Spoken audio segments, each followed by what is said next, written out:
Поговорку «мы не ценим то, что есть, пока не потеряем» можно применить ко многим вещам в жизни. Для некоторых проводников поездов в Талсе, штат Оклахома, это была дружба с маленькой девочкой по имени Рио, которая каждый день махала им из окна здания, расположенного рядом с железнодорожными путями. Через 3 года после начала этой необычной дружбы проводники поездов заметили, что Рио перестала появляться в окне. На окне была прикреплена записка, и она разбила им сердце. Брайана Хефли Шепард опубликовала на своей странице в Facebook потрясающую историю, которую вы можете прочитать здесь целиком. Бизнес моей семьи переехал на новое место около 3 лет назад. Магазин был расположен прямо около железнодорожных путей, а это означает, что все происходящее с локомотивами прекрасно видно из окна. Рио это нравилось. Проводники заметили, как Рио махала им из окна и стали махать ей в ответ. Со временем это стало их ритуалом, они подают гудок,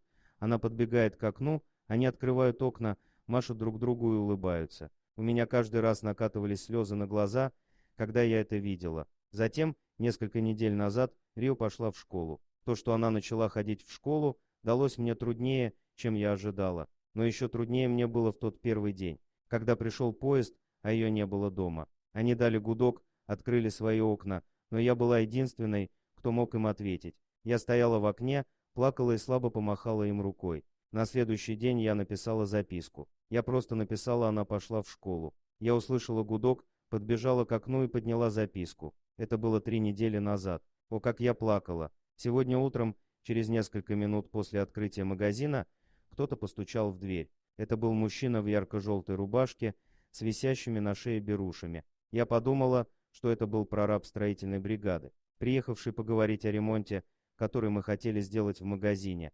Я ошиблась. Этот мужчина зашел, чтобы спросить о маленькой девочке со светлыми волосами, которая махала поездам. Он был одним из проводников, и все они задавались вопросом, что с ней случилось. В этот день состав был небольшим, они остановили его напротив магазина, и он решил зайти в здание. Они предположили, что она начала ходить в школу, но хотели в этом убедиться. Он сказал, что ее внимание всегда поднимало им настроение. В течение 3 лет они каждый день ждали этого момента. Они по ней скучали и хотели что-нибудь для нее сделать. Он спросил, могут ли они передать ей что-нибудь.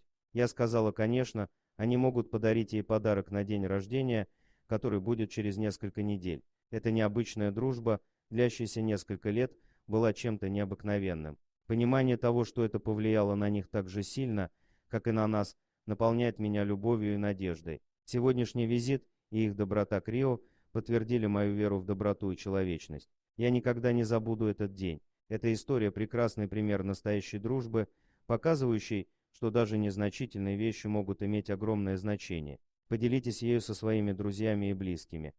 Дорогие друзья, если вам понравилось видео, поставьте лайк, а также подписывайтесь на канал, где найдете еще много интересного.